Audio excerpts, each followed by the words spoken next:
అల్లంపూర్ దగ్గర ఉన్న సంగమేశ్వర టెంపుల్ ఎంత భిన్నంగా ఉందో. ఇప్పుడు వాడుతున్న పెద్ద పెద్ద సిమెంట్ పెళ్ళలా ఉన్నాయి చూడండి. ఈ రాళ్ళు ఎంత పెద్దగా ఉన్నాయి. వాటికి డబుల్ త్రిబుల్ ఎంట్రెన్స్ మాత్రం రాయి మాత్రం సేమ్. మెయిన్ గుడి టెంపుల్ మాత్రం సేమ్ ఉన్నది. యూజువల్ ఎంట్రెన్స్ దగ్గర వినాయకుడు ఉన్నాడు. ఇక్కడ హనుమంతుడు. మొత్తం ఎర్ర రాయితో లేదు, ఇలాంటి పెద్ద రాళ్ళతో ఉంది. శివుడు కనిపిస్తున్నాడు.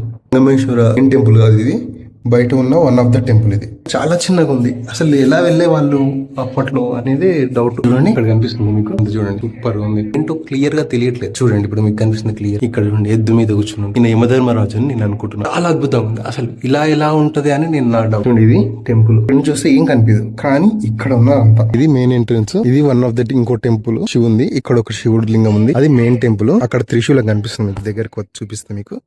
ఇక్కడ చూడండి ఎలా ఉంది. పైన మాత్రం ఖచ్చితంగా నందులు ఉన్నాయి అన్ని దగ్గర. ఇక్కడ నందులు లేవు, పోయినాయి, పడిపోయినాయి. ఇక్కడ చూడండి ఈ టెంపుల్ నేను ఇక్కడ చూపించిన కదా, ఈ టెంపుల్ కూడా నందులు లేవు. ఇక్కడ మళ్ళీ సేమ్ రాయి అనమాట, ఎర్ర రాయి అనమాట, ఎర్ర ఇసుక రాయి. సేమ్ అల్లంపూర్ లో జోగులాంబ టెంపుల్ ఉన్నప్పుడే ఇంకోటి ఈ మండపం చూడండి, డిఫరెంట్ రాయి. ఒకటేమో ఈ తెల్ల రాయి, తర్వాత ఇక్కడ ఎర్ర రాయి, ఎర్ర ఇసుక రాయి, ఆ తర్వాత ఇక్కడ చూడండి ఇది డిఫరెంట్ రాయి. ఇది మాత్రం చాలా అద్భుతంగా ఉంది. దీని గురించి డీటెయిల్ గా నేను కార్ట్ లో పెడతాను చూడండి. అద్భుతంగా ఉంది చూడండి, దగ్గర నుంచి చూడండి ఎంత బాగుంది. ఇక్కడ చూడండి ఋషిని గడ్డము, ప్లస్ ఇక్కడ చూడండి బాణము, జింక, ఇక్కడ రాముడ, సీత, రామ లక్ష్మణులు ఎంత క్లియర్ గా దించారు. ఇక్కడ ఇద్దరు ఎంత క్లియర్, ఒక అల్లి పాపను కూడా ఇంత క్లియర్ గా దించారు. ఎంత అద్భుతం. ఈ మండపం మాత్రం డిఫరెంట్ గా ఉంది. అసలు ఇక్కడ చూడండి, చూడాల్సింది ఇది.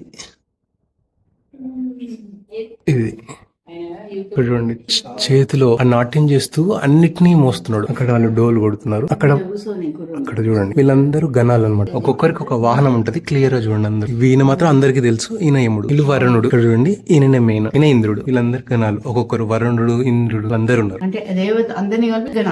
ఇక్కడ నాకు డిఫరెంట్ గా అనిపించింది మాత్రం 3 రాళ్లతో ఉన్నాయి ఈ పాపనాశనం టెంపుల్. ఒకటి వైట్ మార్బుల్ రాయి, పెద్ద వైట్, తర్వాత మనము అల్లంపూర్ లో ఉన్నట్టు రెడ్ శాండ్, ఆ తర్వాత అక్కడ మండపంలోని కొంచెం గ్రీన్ కలర్ రాయి ఒకటి ఉంది. ఇంకోటి ఏంటంటే ఇక్కడ ఉన్న అన్ని శివలింగాలు డిఫరెంట్ గా ఉన్నాయి. ఇక్కడ ఒక వినాయకుడు ఉన్నాడు చూడండి, అది దొరికినది అనమాట. మెయిన్ టెంపుల్ అక్కడ ఉంది. ఇదే పాపనాశనం టెంపుల్ లా ఉంది. మెయిన్ టెంపుల్ అక్కడ ఉంది. అక్కడ కెమెరాలు అలో లేదు, మీకు కనిపిస్తుంటది. దగ్గరికి అయితే జూమ్ చేస్తా చూడండి. వీలైతే చూపిస్తా. అన్ని శివలింగాలు చూసారు కదా, ఉన్న అన్ని గుళ్ళల్లో ఒక్కొక్క శివలింగం ఉంది. ఒక తాన మాత్రమే అమ్మవారి గుళ్ళు విగ్రహాలు ఉన్నాయి. అవి కూడా మీకు చూపించా. దానికి మీకు నచ్చిందని అనుకుంటున్నా. మీకు నచ్చితే సబ్స్క్రైబ్ చేయండి. Thank you very much. ఒక్క శివలింగాన్ని పోలి ఇంకో లింగోట్లు. ఇక్కడ మాత్రం లక్ష్మీదేవి అభిషేకం చేస్తున్నాయి 2